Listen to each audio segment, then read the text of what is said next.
Punjab assembly में deputy speaker के खिलाफ तहरीक अदम एतमाद पर वोटिंग जारी। तहरीक इंसाफ कामयाबी के लिए पुरअज़्म। इस वक्त इजलास में दोस्त मोहम्मद मज़ारी के खिलाफ कितने वोट डाले जा चुके हैं, इस हवाले से भी अपने नुमाइंदे से पूछेंगे। आपको बता रहे हैं, इससे पहले स्पीकर पंजाब असेंबली का इंतखाब हुआ था, जिसमें पाकिस्तान तहरीक इंसाफ के उम्मीदवार ने मैदान मारा था, और अब पंजाब असेंबली में इस वक्त डिप्टी स्पीकर के खिलाफ तहरीक अदम एतमाद पेश की गई है, जिस पर वोटिंग का अमल इस वक्त जारी है।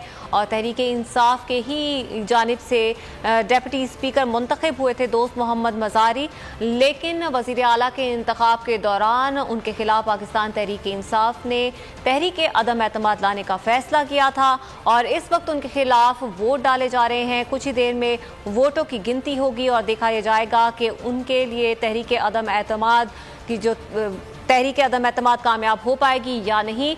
इस वक्त वोटिंग का अमल जारी है। स्पीकर का इंतखाब हो चुका है, अभी डिप्टी स्पीकर के खिलाफ इस वक्त तहरीक अदम एतमाद की वोटिंग का अमल जारी है। अगर तहरीक अदम एतमाद कामयाब होती है तो उसके बाद फिर डिप्टी स्पीकर का भी इंतखाब होगा। पाकिस्तान तहरीक इंसाफ के इस वक्त जो रुकन है दोस्त मोहम्मद मज़ारी, उन्हीं के खिलाफ तहरीक अदम एतमाद पेश की जा रही है। खावर अब्बास से मज़ीद तफसीलात जान लेते हैं। खावर बताएगा इस वक्त क्या सूरत हाल है, वोटिंग कब तक मुकम्मल हो जाएगी?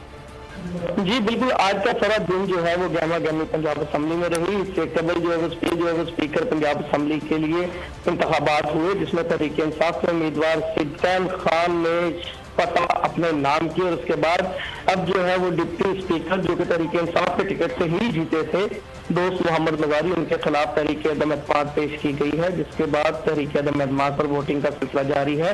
अब तक जराये के मुताबिक स्टार्ट हो चुके हैं और ये सिलसिला जारी है, और जैसी वोटिंग का अमल मुकम्मल होगा उसके बाद गिनती होगी, और गिनती मुकम्मल होने पर जो है उम्मीद कर रहे हैं तहरीक इंसाफ और काफ लीग वाले कि दोस्त मोहम्मद मज़ारी को डिप्टी स्पीकर के ओहदे से भी हटा दिया जाएगा। उनका कहना है जिस तरह से हमने स्पीकर की नशिस्त अपने नाम की है, इसी तरह से स्पीकर भी जो है वो तहरीक इंसाफ और काफ लीग का हो। ठीक है, जैसे स्पीकर की नशिस्त अपने नाम की है, उम्मीद की जा रही है कि डिप्टी स्पीकर भी या तो पाकिस्तान तहरीक इंसाफ या काफ लीग से होगा। बहुत शुक्रिया खाफर अब्बास आपका। सब्सक्राइब करें और बेल दबाएं ताकि कोई खबर रह न जाए।